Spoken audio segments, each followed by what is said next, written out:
Dari pertanyaan di ruang chat sudah ada. Bagaimana strategi untuk memotivasi murid, ya, di mana lokasi orang tua yang kurang respek terhadap talenta anak? Pertanyaan dari Pak Dwi dari SMAN 114 Jakarta. Nah, ini bisa ditujukan untuk narasumber pertama Ibu Dr. Helvi Tiana Rosa. Silakan Ibu Helvi. Iya, baik. Terima kasih Ibu Dr. Nurita. Memang keadaan anak-anak berbeda. Tidak semuanya punya orang tua dengan kondisi yang eh, bisa memotivasi mereka. Disitulah peran guru.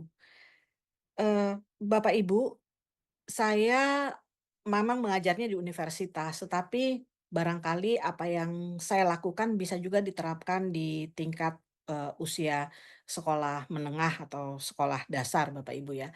Satu yang pasti sebagai guru tentu kita punya ketulusan untuk mengajar mereka, untuk membimbing mereka. Dan kesuksesan bagi kita adalah ketika murid kita, ketika peserta didik, ketika anak didik kita lebih berhasil daripada kita.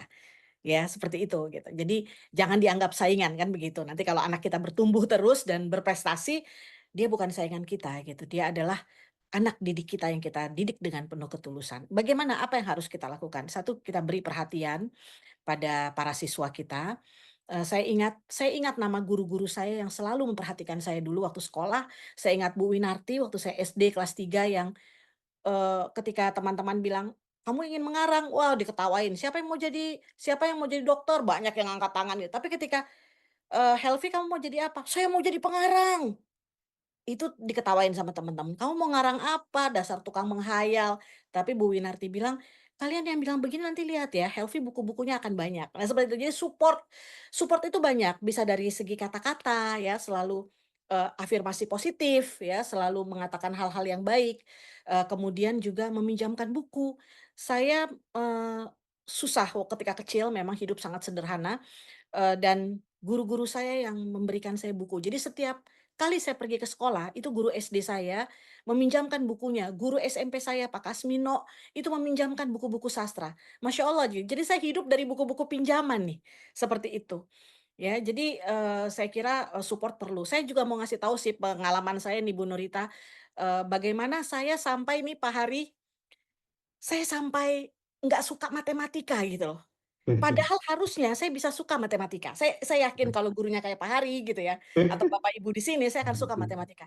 Jadi Pak Hari saya itu anak didik yang disumpahi oleh guru matematika. Jadi guru matematika saya ketika saya, usia SMP, ya saya tertangkap basah sedang membaca komik dan sedang membuat puisi ketika pelajaran matematika.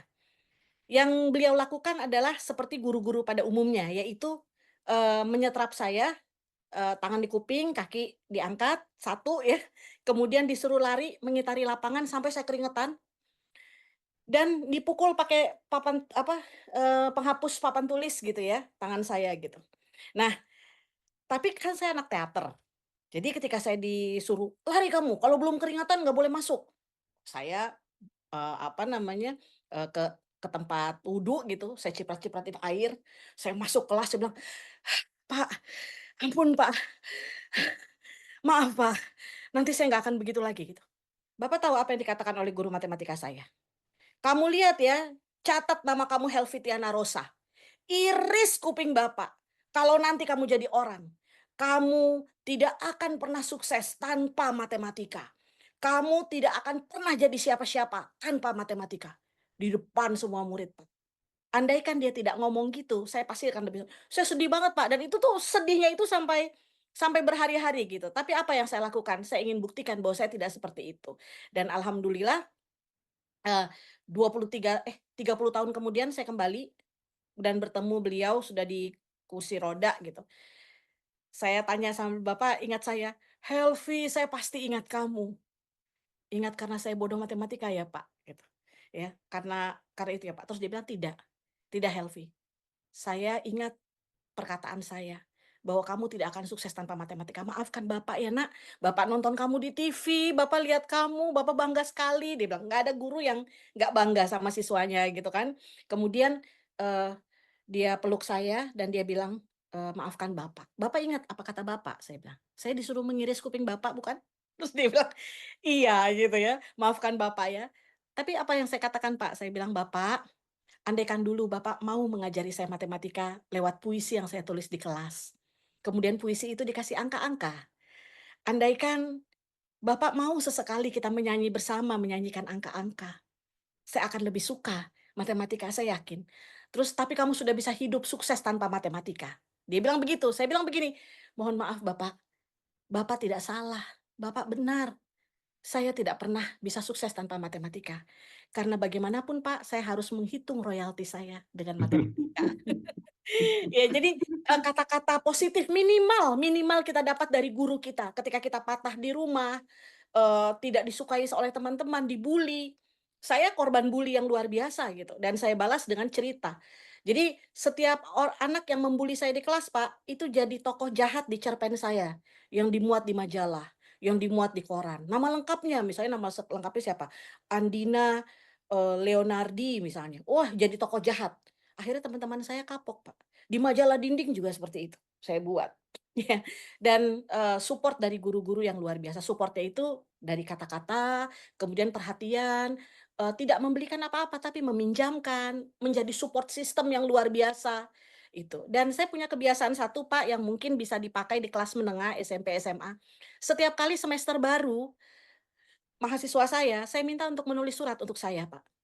Menulis surat untuk saya bukan apa-apa gitu, taruh di amplop, saya nggak terima di email, saya pengen tulisan tangan mereka, cerita tentang kondisi mereka dan apa yang mereka harapkan dari saya. Dan setiap semester saya dapat amplop banyak banget, Pak, dari mahasiswa saya, Bapak Ibu gitu ya.